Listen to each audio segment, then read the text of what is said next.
Ya, keluarga Indonesia kembali lagi bersama kami di Kumpul Keluarga masih membahas tentang bagaimana menjaga privasi anak. Nah, nanti kita akan ngobrol nih dengan ibu dan anak yang satu ini, ada Ibu Lucky Yolanda dan Quinza Akila Wijaya. Kita sapa dulu ya nanti ya. Boleh. Halo Ibu Yolanda dan Quinza. Nah, hai. Apa kabar? Alhamdulillah baik. Alhamdulillah. Aduh, cantik-cantik ya, Iya, jadi cantik-cantik semangat ya. Oke, hari ini kita bicara tentang Terima kasih. sama-sama. Hari ini kita bicara tentang privacy nih, Mam. Nah, aku mau tanya dulu nih sama Mama Yolanda, pernah nggak sih istilahnya menerangkan konsep privacy pada Quinza? Oh, pastinya ya Kak, apalagi kan Quinza itu anak perempuan dan sekarang Quinza itu udah masa transisi dari anak-anak ke remaja. Kebetulan Quinza sekarang umurnya 10 tahun. Oke, 10 tahun ya. Ini aku Terutama untuk bagian tubuh mana yang boleh disentuh, mana yang enggak. Apalagi itu sangat penting banget ya untuk anak-anak zaman sekarang tuh. Terus berikutnya itu untuk di sosial media atau gadget. Apalagi pandemi sekarang ini anak-anak itu diharuskan pegang gadget. Nah, itu yang benar-benar bikin saya itu khawatir. Karena kan di umur Quinza mungkin dia belum tahu mana yang seharusnya dan mana yang nggak seharusnya. Makanya untuk saat ini, untuk gadget tuh Quinza belum saya kasih. Oke, jadi memang karena gawai sendiri, apalagi ada media sosial, ini memudahkan orang untuk mengakses hal-hal yang sifatnya pribadi atau privasi kita ya. Aku mau nanya sama Quinza. Quinza sendiri mengerti nggak sih apa saja yang jadi privasi Quinza? Privacy itu kayak sesuatu hal yang kayak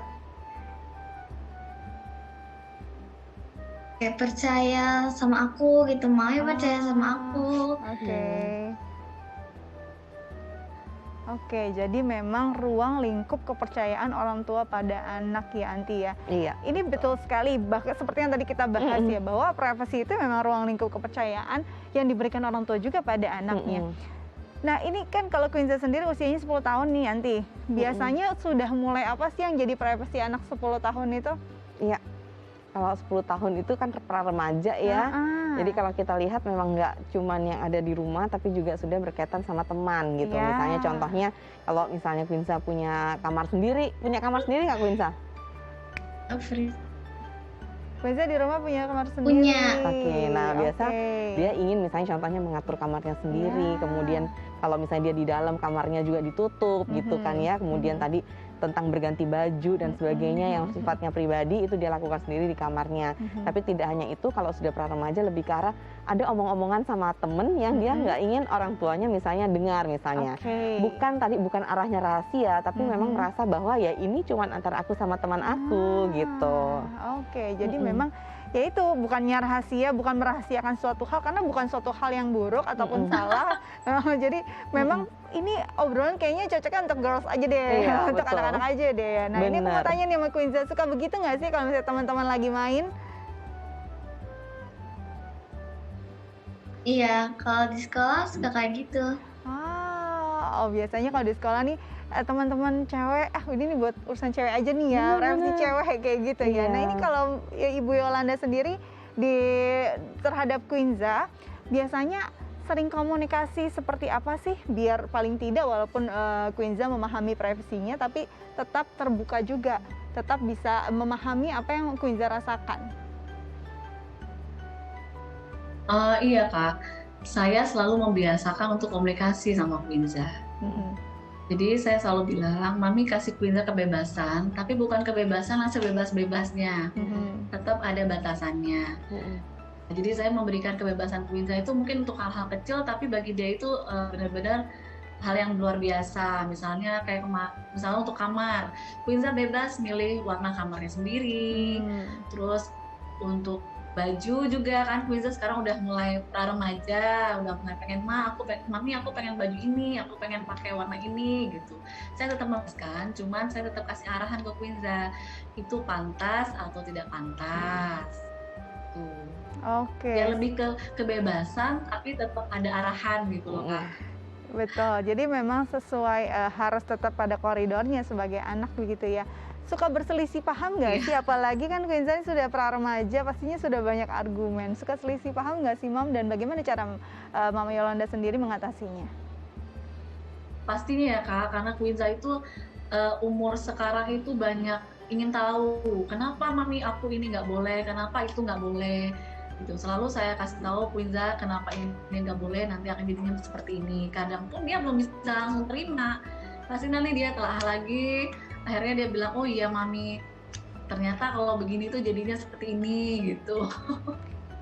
Oke, memang juga perlu alasan dan juga istilahnya contoh-contoh bahkan atau mungkin dampaknya harus dijelaskan juga ya pada anak-anak, apalagi anak-anak pra remaja yang sudah mulai pintar berargumen. Betul. Perlu ada penjelasan yang logis untuk mereka. Benar. Nanti kalau kita lihat agar tidak istilahnya tidak salah kaprah si anak terhadap privasi sendiri, bagaimana ya orang tua bisa menjelaskan ini pelan-pelan sejak usia dini agar mereka tuh nantinya tidak merasa dilanggar privasinya oleh orang tua.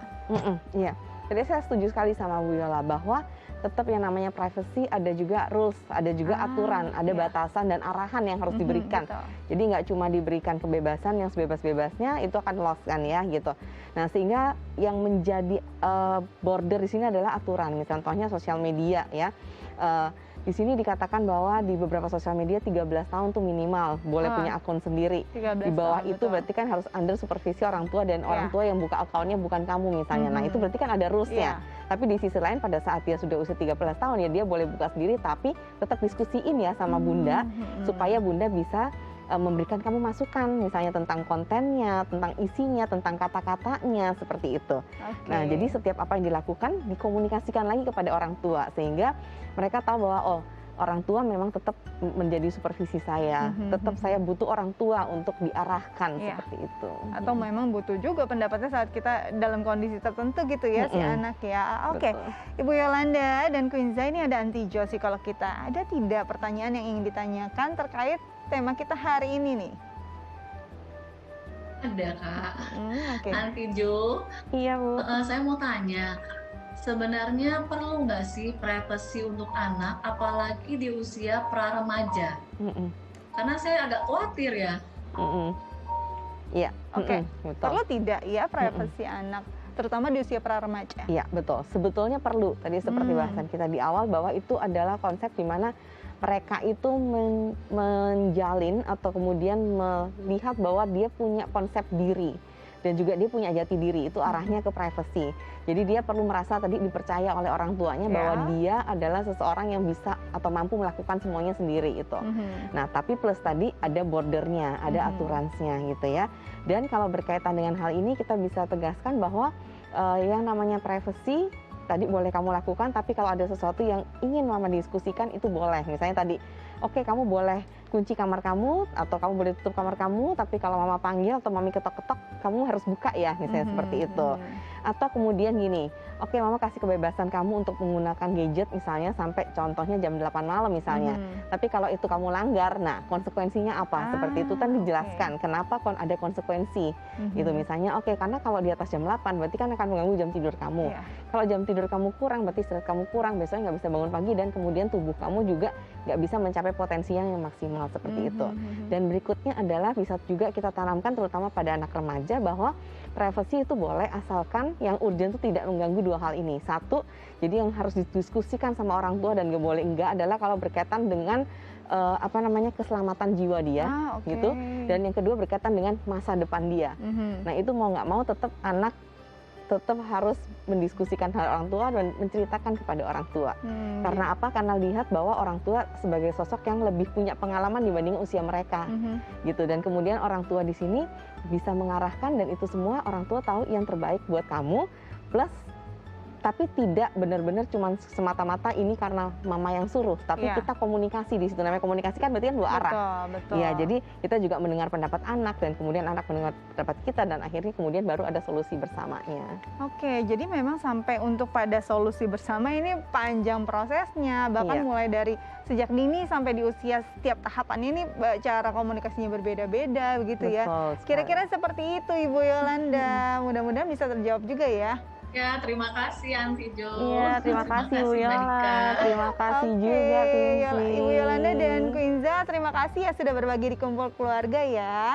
Sampai ketemu lagi. Bye. Iya, sama-sama. Iya, sampai ketemu lagi. Sampai ketemu lagi. Bye. Nah, Anti ini menarik ya. Memang di usia Quinza sendiri memang belum diberikan gawai dan memang masih dalam kontrol orang tua, walaupun memang sudah ada kepercayaan-kepercayaan seperti kamar sendiri itu kan sudah ruang lingkup bagaimana orang tua memberikan privasi pada anak, betul nggak sih Anti? Betul, benar. Karena dari situ anak tahu bahwa orang tua mempercaya dia bisa melakukan hal ini berkaitan dengan dirinya. Jadi dia perlu memampukan diri dia sendiri.